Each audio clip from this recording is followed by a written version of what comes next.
What's one thing that you will change because of this book, or you probably have changed because it's been a long time since we've read it? Yeah, I think you pretty much hit the nail on the head. Is actually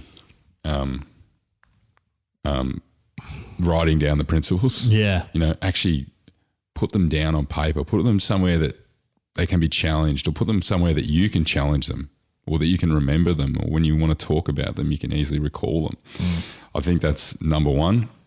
Number two, Dalio has set the benchmark in terms of principles. So now, as I said at the start of the episode, I do not feel anywhere near as out there as what I did in terms of sort of process type thinking. Yeah.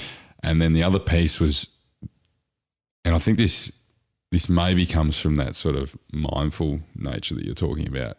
I think maybe is a part instigator, but recognizing when that pain triggers and leaning into it, not pulling back. Cool.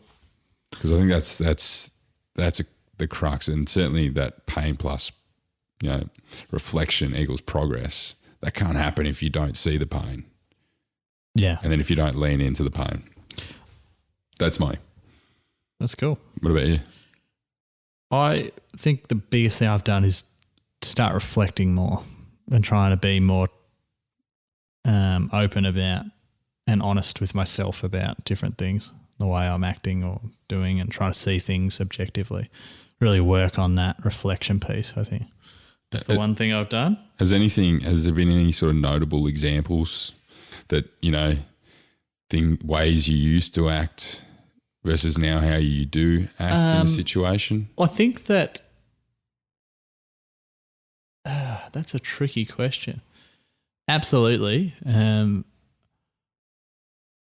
What exactly that is, I think definitely, certainly sometimes I would feel like I would be, I'm really valuing, I'd put work in certain situations over my personal life sometimes, and realising that didn't really align with how I actually valued things.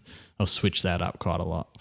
Probably more subtle things. I wouldn't say I was a workaholic or anything, but if I need, I would never take a sick day. Whereas now I'm like, if I'm sick, no one wants me at work anyway, so I'm going to stay home. Or if there's something important going on, or even if it's not